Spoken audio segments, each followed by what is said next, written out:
what are you doing? Are you a character in life, in the big show, the one that our action was called the day you were born and cut will be called the day you die? What are you doing live? Is that worth the show? Is it entertaining? Is it educational? Is it fulfilling? Does it turn you on? Could it turn other people, put people on? What's happened? Now we're talking no filters. And so I've started to question myself. I'm going, what's your, let's think about, is there other avenues for you to live live instead of doing someone else's script? What's your script? Now, that's led me to think about different ways of leadership. It's led me to write more.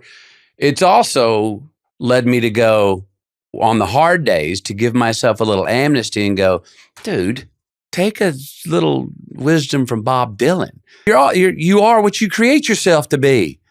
Maybe if you feel more alive acting in a show through a character, well, bravo. That's still you. Don't act like that's not you. You didn't get to your real self. You are to be the creation. And it's okay if I'm going to go play a part. We're all playing a part. Are we playing, if we can get to a part that is essentially close to essentially who we are, bravo for us. If we can't, we're having trouble doing that. If we can play a part that we're good at and shows a piece and translates to show a piece of humanity, turns other people and us on, even though it may not be corely who we are, well, bravo for getting away with that one too. But play one at a time is another little tip I have to remind myself, because the great performers, whether I think in life or in acting, they can play any part. They can be any creation, but they're always one at a time. And that's where some patience has to come in. That's where a bit of that, hey, don't rush to accomplish. Just play one part at a time. But as life gets big, and you've got a career and you've got a family, there's many parts to play. Father, husband, performer, or writer, whatever those are. But as you know, with practice, that instead of feeling like 5 different hats you got to wear one day, you go, oh, that's all part of the same story. That's all part of the same man I am. So the chapter would be called One at a Time? The chapter would be called, I wish it was called, sometimes I think it should be called One at a Time.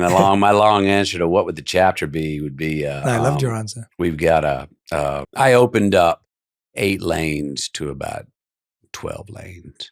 When you open up to more lanes and you've been comfortable on these 8 and you know them well, there's a little growing pains with getting comfortable in those other new lanes without disregarding my 8 that I've built, that I'm comfortable in. So I would say 4 more lanes. Let's call that chapter. Let's call it 4 more lanes. 4 more lanes. Yeah. It's interesting listening to you because I think you've highlighted a really interesting human trait that we all possess, where when we achieve something and it's no longer useful, we start to denigrate it. For example, if I think a certain mindset is going to help me at this point in my life, I'll use it. It will get me to where I want to get to. And then when I get there, I'll go, oh, I didn't like that mindset. I wish I was this way. And we kind of do that time and time again. And I assume decade by decade, where we reject the thing that got us here and don't value it because now it isn't what the new world looks like. It's like, and making it very basic, a crude example is, oh, I thought that was cool to wear. And now 10 years later, I look back and I think, why was I wearing that? I'm crazy.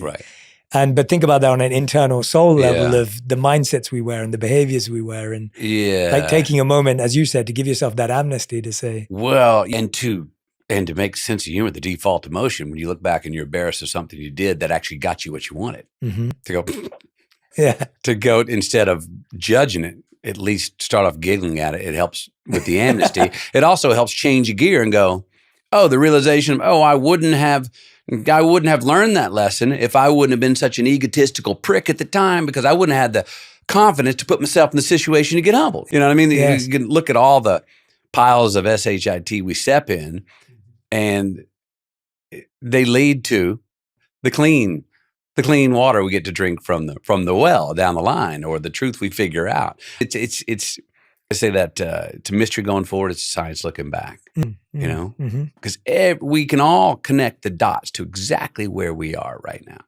And there's a science